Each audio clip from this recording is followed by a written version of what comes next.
Hello, mummies world എന്ന YouTube ചാനലിലേക്ക് എല്ലാവർക്കും സ്വാഗതം. അപ്പോൾ ഞാൻ ഇന്ന് എത്തിയിരിക്കുന്നത് നല്ല സോഫ്റ്റ് ആയിട്ടുള്ള പഞ്ഞി പോലത്തെ ഇഡ്ഡലീൻ്റെ റെസിപ്പിയുമായിട്ടാണ്. അപ്പോൾ എങ്ങനെ തയ്യാറാക്കുന്നതെന്ന് കണ്ടു നോക്കാം. ആദ്യമായിട്ട് എൻ്റെ ചാനൽ കാണുന്നവരാണെങ്കിൽ ഒന്ന് സബ്സ്ക്രൈബ് ചെയ്തിട്ട് ഈ വീഡിയോ കാണുക. അപ്പോൾ വീഡിയോ എങ്ങനെയാണെന്ന് ഫുള്ളായിട്ട് സ്കിപ്പ് ചെയ്യാതെ കാണുക. അപ്പോൾ എങ്ങനെയാണ് ഇഡ്ഡലി തയ്യാറാക്കുന്നതെന്ന് കണ്ടു നോക്കിയാലോ. ആദ്യം തന്നെ നമുക്ക് ഇഡ്ഡലി അരി എടുക്കാം. ഞാൻ ഇഡ്ഡലി ഉണ്ടാക്കാൻ വേണ്ടി ഇഡ്ഡലി അരിയാണ് എടുത്തേക്കുന്നത്. 4 ഗ്ലാസ് ഇഡ്ഡലി അരിയാണ് എടുത്തേക്കുന്നത്. അതൊരു പാത്രത്തിലേക്ക് ഇട്ട് കൊടുക്കാം. ഇനി നമ്മൾ ഏത് ഗ്ലാസ്സിലാണോ അരി അളന്നെടുത്തത് അതേ ഗ്ലാസ്സിൽ 1 ഗ്ലാസ് ഉഴുന്ന് ചേർത്ത് കൊടുക്കാം. അപ്പം ഞാൻ എല്ലാം കൂടി ഒന്നിച്ചിട്ടാണ് കുതിർത്തെടുക്കുന്നത്. ഇതിലേക്ക് 1/2 സ്പൂണോളം ഉലുവ ചേർത്ത് കൊടുക്കാം. ശേഷം ഒരു 1/4 ഗ്ലാസ് ചവ്വരി ചേർത്ത് കൊടുക്കാം. ഇത് വേണമെങ്കിൽ ചേർത്താൽ മതി. ഇത്രയും ചേർത്ത് നമുക്ക് നന്നായിട്ട് കഴുകിയതിന് ശേഷം ഒരു 4 മണിക്കൂർ നേരത്തേക്ക് കുതിരാൻ മാറ്റി വയ്ക്കാം. നന്നായിട്ട് കുതിർന്ന് വന്നതിന് ശേഷം നമുക്കിനി നന്നായിട്ട് ഇതൊന്ന് അരച്ചെടുക്കാം. ഞാൻ ഗ്രൈൻഡറിലാണ് അരച്ചെടുക്കുന്നത്. നമ്മുടെ അരിയും ഉഴുന്നും കൂടി കുറേശ്ശെ ഇട്ട് കൊടുത്ത് കുറച്ച് വെള്ളവും കൂടി ഒഴിച്ച് കൊടുത്ത് നന്നായിട്ട് അരച്ചെടുക്കാം. അപ്പോൾ വെള്ളത്തിൻ്റെ അളവ് കൂടിപ്പോകരുത്. ഏകദേശം ഒന്ന് അരയാൻ പാകത്തിനുള്ള വെള്ളം മാത്രമേ ചേർത്ത് കൊടുക്കാവൂ.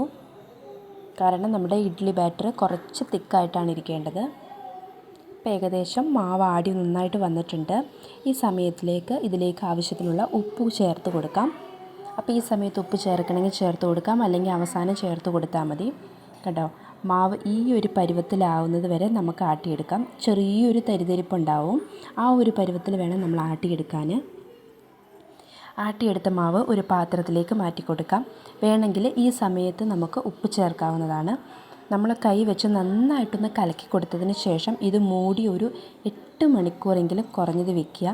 അപ്പോൾ ഓരോ സ്ഥലത്തെ കാലാവസ്ഥയ്ക്കനുസരിച്ചായിരിക്കും പൊങ്ങി വരുന്നതിൻ്റെ സമയം.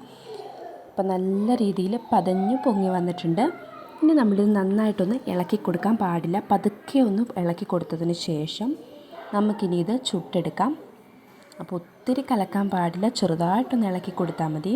ഇനി നമ്മുടെ ഇഡ്ഡലി തട്ടിലേക്ക് ഒരു തവി മാവ് നന്നായിട്ട് ഒഴിച്ചു കൊടുത്ത് എല്ലാത്തിലും ഇതുപോലെ ഒഴിച്ചു കൊടുക്കാം.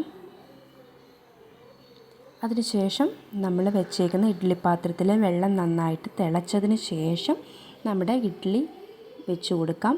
മൂടി വയ്ക്കാം. ഒരു 10 മിനിറ്റ് കഴിഞ്ഞ് നമുക്ക് പതുക്കെ ഒന്ന് എന്തെങ്കിലും ഒരു കമ്പി കൊണ്ടോ ഈർക്കിലി കൊണ്ടോ എന്തെങ്കിലും കൊണ്ട് കുത്തി നോക്കിയാൽ അതിലൊട്ടി പിടിക്കാത്ത വന്നു കഴിഞ്ഞാൽ നമ്മുടെ ഇഡ്ഡലി റെഡി ആയിട്ടുണ്ട്.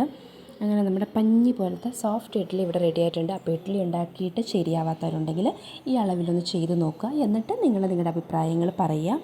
അപ്പോൾ ആദ്യമായിട്ട് എൻ്റെ ചാനൽ കാണുന്നവരാണെങ്കിൽ ഒന്ന് സബ്സ്ക്രൈബ് ചെയ്തിട്ട് പോവുക. അടുത്ത നല്ലൊരു അടിപൊളി റെസിപ്പിയുമായിട്ട് വരാം. അതുവരേക്കും ബൈ.